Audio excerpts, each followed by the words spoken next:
Let's take a look here at example 2 and see what this question asks. A manufacturing firm is involved in statistical quality control. As part of the production process, parts are randomly selected and tested.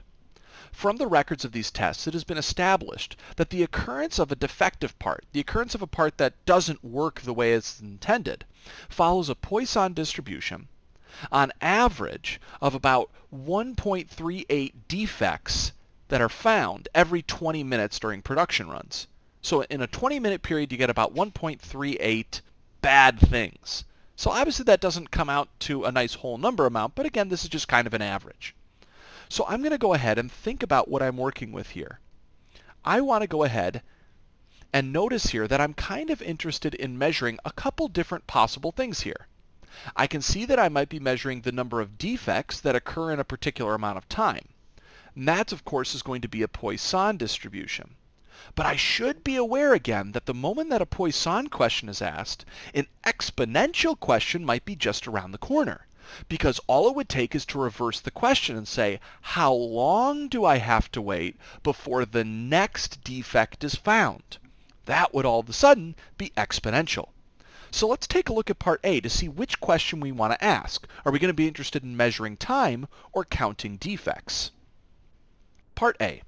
Determine the average amount of time between finding defective units. I'm interested in the time component. So let's set up a variable here. I'm going to say, how about we call this variable x? And we'll say, let x represent the amount of time it takes for the next defect to be found. This is the standard way, again, that I'm always going to be identifying and writing out an exponential random variable. I'll say here, x has an exponential distribution, and I know that the lambda, that average that I was given in the problem up here, is the exact same lambda I'm going to have down here. Now I'm going to make sure that I'm a little bit careful here because I know that this is 1.38 defects, but I need to make sure that I'm careful with my unit of time. This is not per minute, but this is per 20 minutes. And I really got to make sure I'm focused on that. So let's see what we get here when I want to compute the average. So my average x, my average amount of time I have to wait, we know is 1 divided by lambda. So that's 1 over 1.38, and that's defects per 20 minutes. Well, if I think about what that means, I can see that if I was to rewrite this like we did at the end of the last video, I could multiply by the reciprocal of this fraction, and I'm going to get, this is 20 minutes over defects. So I know that I'm going to have to wait, 1 over 1.38 20-minute segments for every defect. This can be a kind of strange way of thinking about what's happening here because our units are very awkward. Oftentimes, what you'll see us do in questions like this is either change the units that we're working with or simplify to kind of write things in the following way.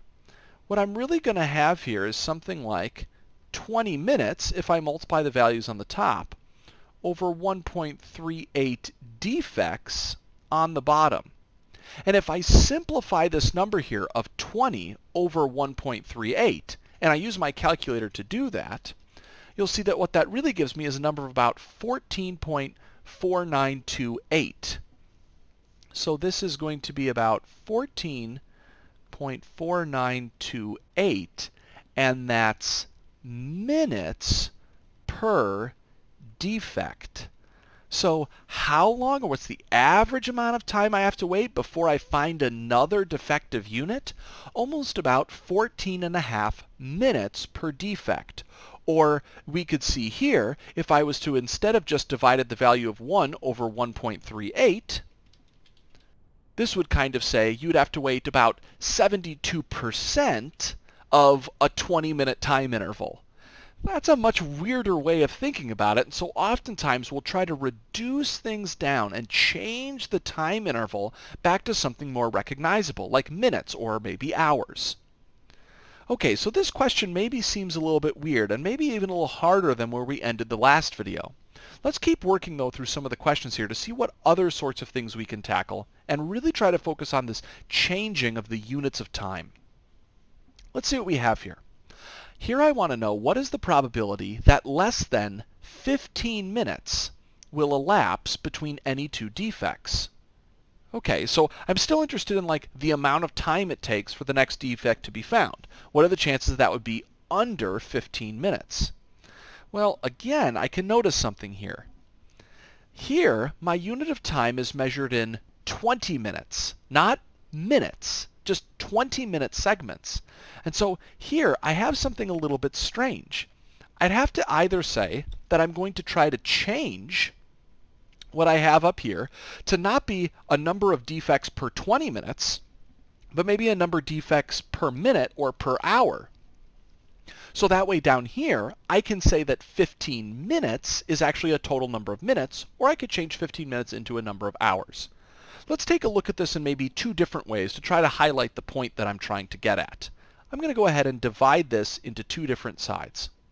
And I'm going to think over here about how I can go ahead and attempt to rewrite my value of lambda in two different ways.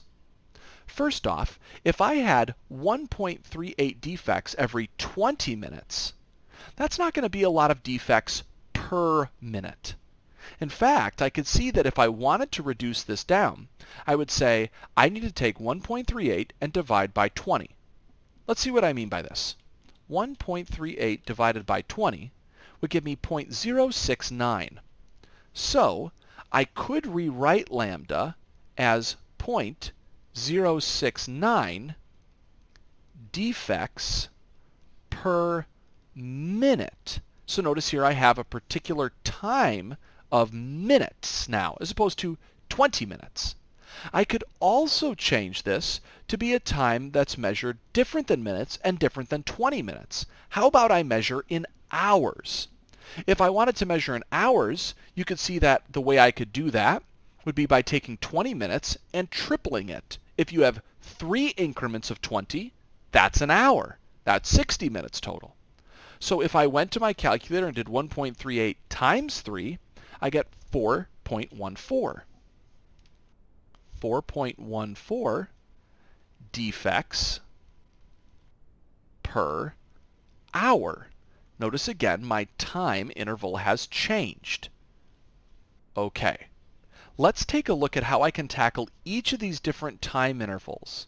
On the left, I'll work with minutes, and on the right, I'll work with hours. We're going to see that these are just two different ways I can be thinking about the question. All right, over here on this side, if I was to draw out my picture, I could see that I would have some sort of a curve. I'd have my variable x. Here again, remember, I'm measuring in minutes. So I'm going to say 15 is the number that I want to put on the number line. I want to go less than 15 minutes. Now let's hop to the other side and see how we could do something similar. Over here, I'm drawing out a picture with my variable of x, but here I'm measuring things in hours. Well, if I draw this picture out, if I want to wait less than 15 minutes, I can't do 15 on the number line because my number line is supposed to be hours. So I'd have to think 15 minutes is how much of an hour? Well, 15 minutes is a quarter of an hour. So I could put down on my number line a quarter, or 0.25, and still shade below it. Now, let's take a look at the probability calculations to actually get this. Over here on the left side, I want the probability that x is less than 15. On the right, I want the probability that x is less than 0.25, but the units are different. This is 0.25 hours, that's 15 minutes. It's really the same amount. Now, since I can't calculate this probability or this shaded space directly, because remember, an exponential distribution only calculates area to the right, I'm going to go ahead and pull this clever trick. I'm going to do 1 minus the probability that x is greater than 15. If the total area under the curve happens to be 1, which it does with every probability distribution, then by finding the area of this white space and subtracting that from 100%, I'll be left with the blue. And I'll do the same thing on the other side. And I know how to find each of these. In the first case here, I'm going to do e to the negative 15, and then remember I have to multiply by lambda. But since I'm working in minutes, I'm going to use the lambda that represents defects per minute. So I'm going to do 0.069. Over here, I'm working in hours, and so I'm going to plug in my value, and then the lambda that represents things in hours. What's going to be interesting here is that no matter which one of these approaches I take, you'll see something very cool begin to happen on the calculator. Take a look. In the first case, I had the values of negative 15 multiplied to my 0.069. This was in the exponent.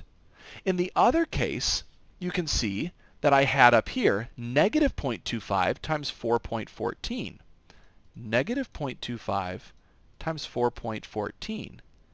Notice that these will always have to create the same exact value, which is why it doesn't matter which value I use. When I take e and I raise it to this number, I get my final probability, 0.3552.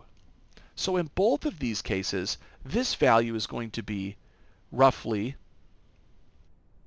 0.3552. And remember, I'm interested in taking that away from 100%. And if I was to do that, I think we could see that we end up with a value of 0.6448. My value that I get for a final answer here should definitely always be the same, but regardless of what approach I take. Now again, this is a fairly complicated way of thinking about the idea here that we have to think about these multiple different units of time is complicated, but it is something that you can get used to. Let's take a look at some of the following problems in the next video and see which unit of time we might like to continue to work with.